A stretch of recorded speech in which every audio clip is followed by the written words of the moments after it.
see general characteristics of the compounds of the alkali metals. Oxides and hydroxide. If we take the oxides of alkali metals under appropriate conditions, pure compounds such as M2O, M2O2 and MO2 may be prepared on combustion in excess of air. If we take any alkali metal and if we in appropriate conditions we will get these types of oxides from alkali metals, and these oxides are easily hydrolyzed by water to form hydroxides. The first step, the alkali metals form oxides. From the oxides we can make hydroxides. For example, if you take sodium oxide, if you hydrolyze sodium oxide, that is adding water to sodium oxide, we'll get sodium hydroxide. Next one is halides. Alkali metals having alkydes, halide general formula Mx, where X is the halogen, are all high melting colorless crystalline solids. For example, sodium chloride.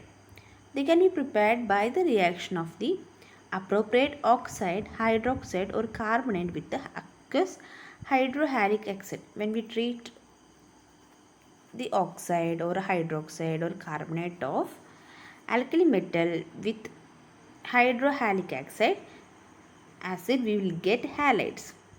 For example, if we heat or if we add the sodium oxide plus HCl, which gives sodium chloride,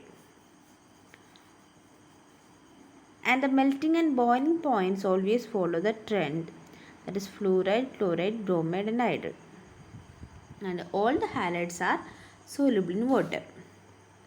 The next one is salts of oxoacids. Oxoacids are those in which the acidic proton is on hydroxyl group with an oxo group attached to the same atom, and they are generally soluble in water and thermally stable. Their carbonates and hydrocarbonates are highly stable to heat.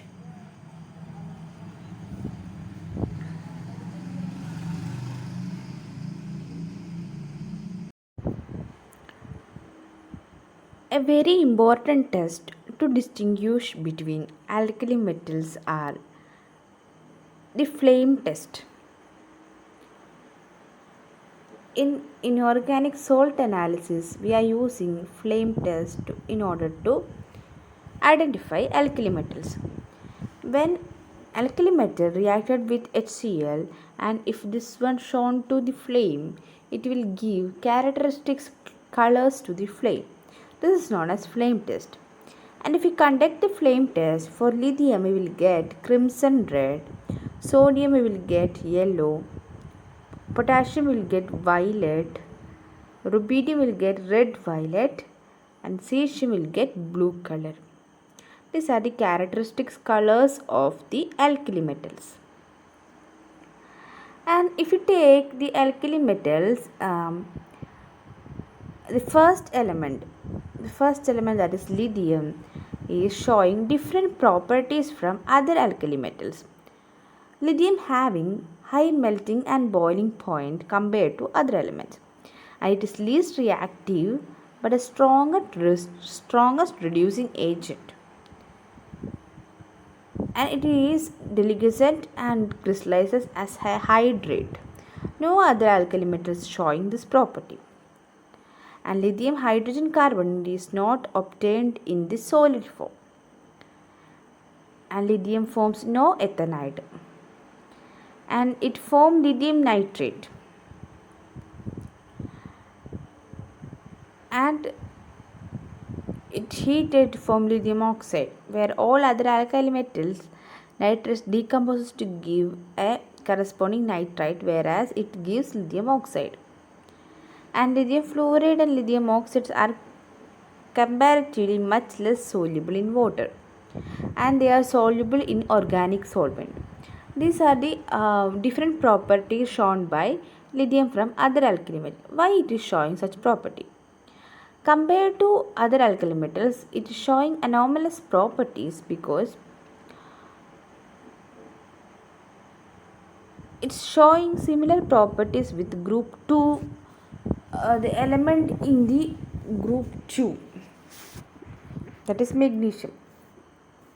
One of the reasons is the size of lithium atom is very small compared to other alkali metals, and it is having very high ionization enthalpy and least electropositive character. And we know lithium is extremely small, greater polarizing power, least electropositive, and non-availability of d orbitals. And if you check with magnesium, magnesium also the first element in the group 2.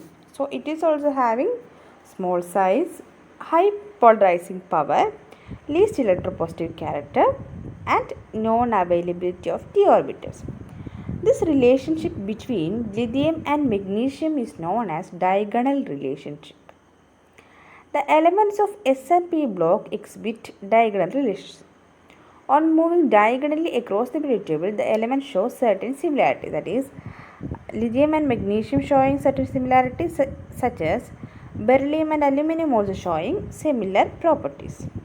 This relationship between the first group, the period 2 and period 3 is known as diagonal relationship.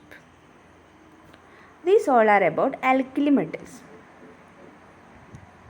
And we'll move to the next topic, that is alkaline earth metals. So in this chapter, the important compounds of alkali metals are reduced. It is deleted portion. Only this much you have to study in this chapter. Okay, thank you.